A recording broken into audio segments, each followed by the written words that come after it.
બરાબર, એમાંથી આ બીજા નંબરનો સાપ. પહેલા નંબરમાં કાળો આવે, બીજા નંબરમાં આ આવે, ત્રીજા નંબરમાં કોબરા અને ચોથો સોફ્ટેલ હોય.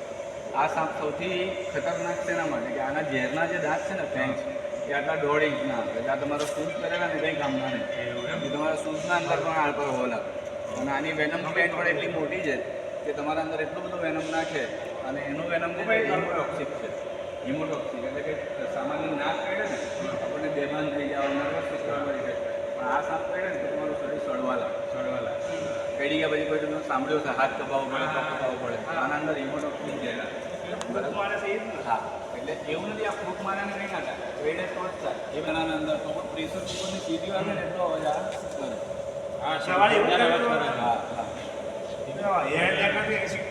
અને આને ઓળખવાની રીત કઈ? આના અંદર ઓળખવાની રીત કઈ છે મુખ્ય? તમે ઝેરીમાં બિનઝેરીમાં તમે અજગર જુઓ તો તમને એવું લાગે કે અજગર, પણ આના પર આખી ચેન દેખાય છે તમને? જો આ જે ચેન દેખાય ને એનાથી આને ખબર પડી જાય. હિન્દીમાં આને ચેન વાઇપર.